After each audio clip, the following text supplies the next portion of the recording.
As a little girl, I liked swimming and reading and food. And if you asked me that today, I'd probably say those were still my favourite things. So So you're the same person. I think I'm very much the same person. In fact, I think we all are. And I think the kind of wellspring of all of our joy is really entrenched in childhood. So the things that we tended to love when we were kids, we go on loving now if we give ourselves a chance.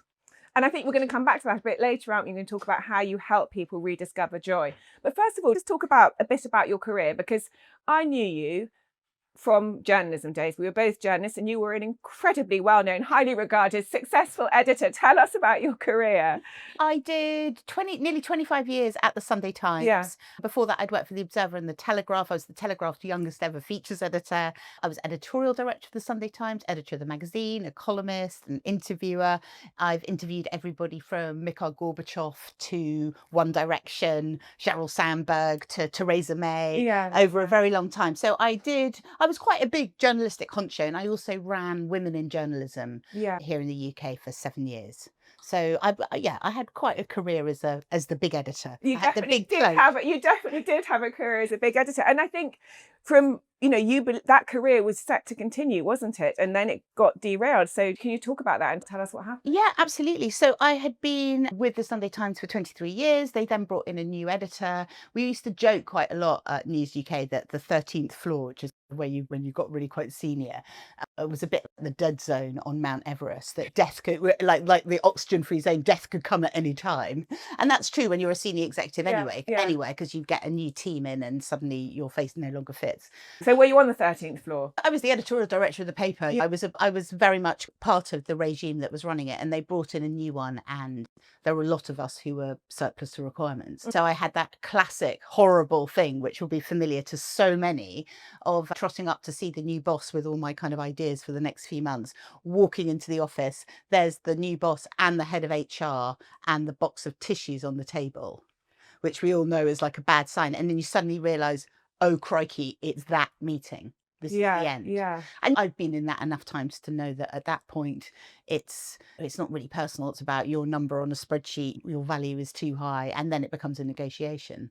But it was a really horrible moment, because that had been so much part of my life and my identity for a quarter of a century. Yes. I joined the paper when I was 26. I left when I was nearly 50. Yeah. So it was a huge chunk of my life. And I'd had 2 kids. And also those jobs are so intense that it's not just a job. It's a way of life. It's an obsession. If you're on the news, it's a way of thinking. And I know you talked about how, as journalists, you're always scouting around what's happening. You never have any peace, do you? No. You're always looking for ideas and stories. Yeah.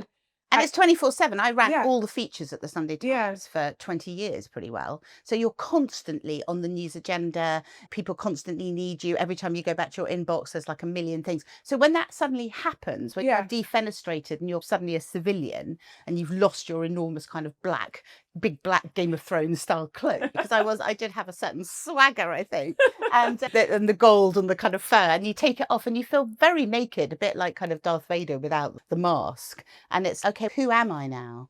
And actually that's a massive moment. It happens to so many, and yet in our culture we haven't really quite got our heads round that sense of a midlife pivot, a midlife change. But actually, when I talk to lots of my friends, they're like, you've been somewhere for 23 years. Most of us have changed jobs about 10 times in that time. So it was a kind of... they were like, don't worry about it. They were like, don't worry about it. You're now just like joining the club. But what was interesting is when I looked around, I remember Googling midlife redundancy. And all I got was the HMRC website, which wasn't really the kind of inspirational content I was after in terms of how do I reinvent? What am I going to do now? Because I was very clear that I didn't want another big job in journalism. I could really feel I just felt that was done, and I wanted to set up my own thing.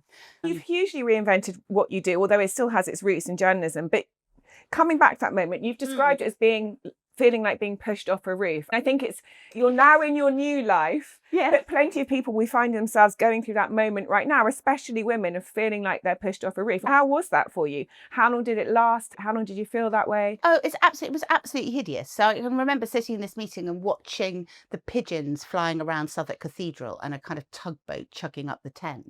Because there's that really weird sense of dissociation when there's something like that happens to you. It's a bit like when you're told somebody's died, or that you've got a kind of terrible disease, or Yeah.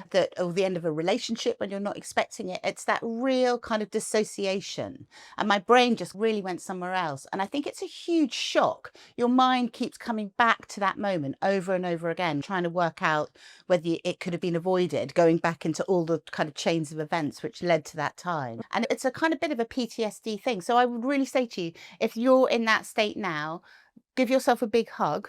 Remind yourself it's not your fault. It happens to everybody. And just give yourself some time. The most helpful thing that anybody said to me during that period was a Qigong teacher, which is a kind of Tai Chi thing. And he said to me, change is difficult.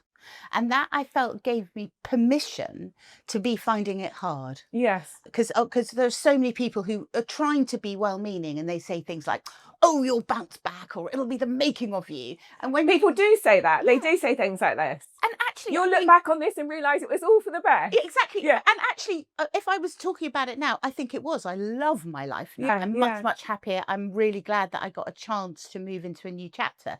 But that is not how it felt in the immediate aftermath. So I think it's really important to feel your feelings, really be in the grief, because I think it is a grief if you've had a big professional identity and then you lose it. People don't really talk about it very much. There's a huge amount of shame around it.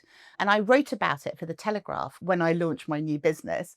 And I really went into how shameful it felt and the humiliation. I had about 10,000 people get in touch with me. 10,000? Yeah, saying nobody ever talks about how awful it is to be made redundant, and also it helped me. The company that I've set up, which I now run, which is called noon.org.uk, is all about reinventing in midlife. Yeah. So I use my story as the basis of that kind of company and that vision, and the vulnerability with which I talked about it in that article, and I have since, and also which I share in my book, has been the foundation of what I've built. Because I've got a great friend called Decca Aikenhead, who's one of the best interviewers around, and she wrote a book about her husband dying, a very honest book. And when I was about to go and do the publicity on this, I said, Dec, how do I do this? Yeah. And she said, the thing is, when you take all your clothes off in public, you are walking down the street naked. That's how it feels. But she says, by doing that, you allow everyone else to take their clothes off too. Yeah. And you allow, or you facilitate, by having shared in that way, an incredibly honest and supportive conversation. So that when women come to my noon circles that I now run all over the UK and in America and coming in Australia, people arrive knowing that they leave their ego at the door, that everybody's there because we've been through something, or we've got something that we need to try and process, which we need support with. And I think if I hadn't been so honest about how awful it had felt to be booted out of the job that had defined me for so long, I wouldn't have been able to launch the business and this incredible community. So let's talk about Noon, the community you've built, which goes hand in hand, I think, with your very much best-selling book, Much More to Come. And what is Noon and who is it serving? So Noon is a community of women in midlife. I call them Queenagers. Yeah. Which is this a phrase you've coined? Yeah, it's a phrase I coined, trademarked actually, because for me, it came out of a focus group that we did where one of the women said, I feel like a teenager, but in my own house with posh sheets and nice tea. And I love that. I love that idea of kind of 50 plus being a new kind of adolescence, which I think it really is. Yeah. And I spend a lot of time in Jamaica where they talk about older women as queens. So my old headline writing brain, kind of queens, teenagers came together as Queenagers. And I think that gives a sense of women being midlife queens, coming into a sense of their own power. And I really thought we needed a rebrand as well. Yeah. The general cultural take on women 50 plus is not massively encouraging. So everything we're trying to do at Noon is to tell a more positive story about the later stages of women's lives, and also to create a media platform which is actually relevant and reflective of what 50, 60, 70 something women look like now. Because I can remember my granny, who would have been in her 50s and 60s when I was growing up, and she felt like an old lady. She was twin set and all that kind of thing. Whereas now my mum is 81 and still paddleboarding and still skiing. So there's been this incredible expansion in health span. And actually at 50, we have this whole new era ahead of us. My daughter's just left university and I can see her looking around in that wonderful kind of early 20-something bit where you're going, oh, the world is my oyster. What am I going to be? And I think that there's this same opportunity again, that really whatever we've done between about about 25 and 50, it comes to an end in midlife. And we're all going to have to transition and pivot into doing something else, because in the 100-year life, 50 is only halfway through. Yeah. It's lunchtime. It's actually like pre-lunch drinks.